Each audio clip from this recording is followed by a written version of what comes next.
दोस्तों, भगवान शिव के निवास स्थान माने जाने वाले कैलाश पर्वत के बारे में बहुत से रहस्य जुड़े हुए हैं, जिन पर आज भी वैज्ञानिकों का शोध चल रहा है। तो आइए जानते हैं कैलाश पर्वत के कुछ रहस्यों के बारे में।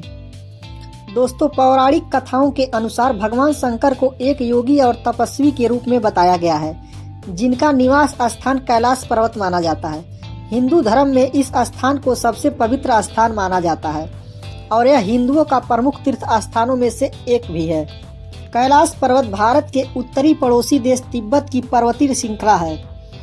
कैलाश पर्वत की ऊंचाई 6638 मीटर तक है, लेकिन आज तक कोई भी इस पर्वत पर चढ़ नहीं पाया है।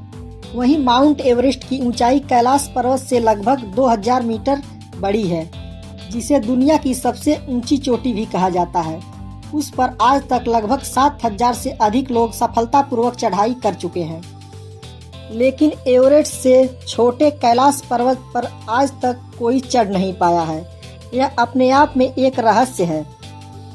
बहुत से पर्वतारोहियों का मानना है कि इस पर्वत की चढ़ाई चढ़ने पर व्यक्ति दिशा का ज्ञान भूल जाता है और भावनात्मक रूप से कमजोर हो जाता है।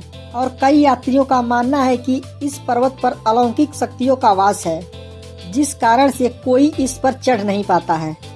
ऐसा इसलिए कहा जाता है कि कई बार पर्वतारोहियों द्वारा चढ़ाई करते समय आश्चर्यजनक घटनाएं घटित हुई हैं। तो कई बार साफ मौसम में एकदम तेज बर्फबारी हुई तो कभी रास्ता ही गायब हो गया। और बहुत से पर्वतारोहियों का मानना है कि यहाँ पर समय बहुत तेजी से घटता है। शरीर का बाल और नाखून बहुत तेजी से बढ़ते हैं तथा सामान्य समय में 7 दिनों में नाखून की लंबाई जितना बढ़ता है, कैलाश पर्वत पर उतना केवल 12 घंटों में बढ़ जाता है। इसके कारण के बारे में आज तक कोई वैज्ञानिक तर्क नहीं दिया गया है। कैलाश पर्वत की इन अद्भुत शक्तियों के कारण कोई यात्री इस पर आज तक चढ़ नहीं पाया। इसीलिए चीन के सरकार ने सन 2001 के बाद इस पर्वत की चढ़ाई पर रोक लगा दिया गया। कैलाश पर्वत दुनिया की दुर्गम पर्वतों में से एक माना जाता है। इस पर्वत में 100 से अधिक छोटे छोटे पिरामिड जैसी आकृतियां बनी हुई हैं, जिनके जुड़ने से इस पर्वत का निर्माण होता है। इस पर्वत से 4 नदियां निकलती हैं, जो इस पर्वत को 4 भागों में बांटती है। मानसरोवर तथा राक्षस झील कैलाश पर्वत पर स्थित है। ये पर्वत अनेक नदियों का उद्गम स्थल भी है, जिसमें ब्रह्मपुत्र, सिंधु, सतलुज तथा घाघर प्रमुख हैं। दुनिया की सबसे ऊंची मीठी पानी का झील मानसरोवर झील को माना जाता है। हिंदू धर्म में इस झील को बहुत महत्व दिया जाता है। मानसरोवर के विपरीत दिशा में राक्षस झील है। मान्यताओं के अनुसार इस झील का निर्माण रावण द्वारा किया गया था। इस झील के किनारे रावण ने भगवान भोलेनाथ का कठोर तपस्या किया था। राक्षस झील दुनिया की सबसे ऊंची खारे पानी की झील मानी जाती है। कैलाश पर्वत के ऊपरी चोटी का आकार शिवलिंग के समान है। माना जाता है कि इस पर्वत पर भगवान शिव की शिवलिंग स्थित है, लेकिन इस पर कोई वैज्ञानिक तर्क नहीं है।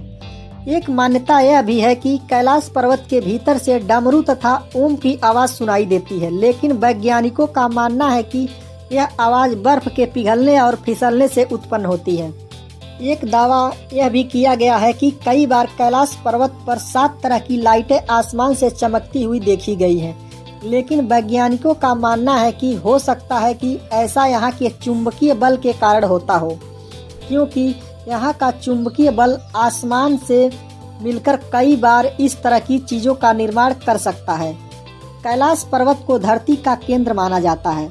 हमारी धरती के एक तरफ उत्तरी ध्रुव है तो दूसरी तरफ दक्षिणी ध्रुव है, और इन दोनों ध्रुवों के बीच में स्थित है हिमालय, और हिमालय का केंद्र है कैलाश पर्वत। इस बात को वैज्ञानिक भी मान चुके हैं। यह पर्वत धरती का केंद्र बिंदु है। हिंदुओं के अलावा बौद्ध और जैन धर्म के अनुयायी भी कैलाश पर्वत को पवित्र मानते हैं। जैन धर्म में इस क्षेत्र को अष्टपद कहा गया है। यहाँ से प्रथम तीर्थकर ऋषभदेव मोक्ष गए थे। वहीं बौद्ध धर्म के अनुयायी इस भगवान बुद्ध का निवास स्थान मानते हैं। दोस्तों, अगर जानकारी अच्छी लगी हो तो कमेंट बॉक्स में ओम नमः शिवाय जरूर लिख दिए और वीडियो को लाइक और चैनल पर नए हैं तो चैनल को सब्सक्राइब भी कर दीजिए। धन्यवाद। हर हर महादेव।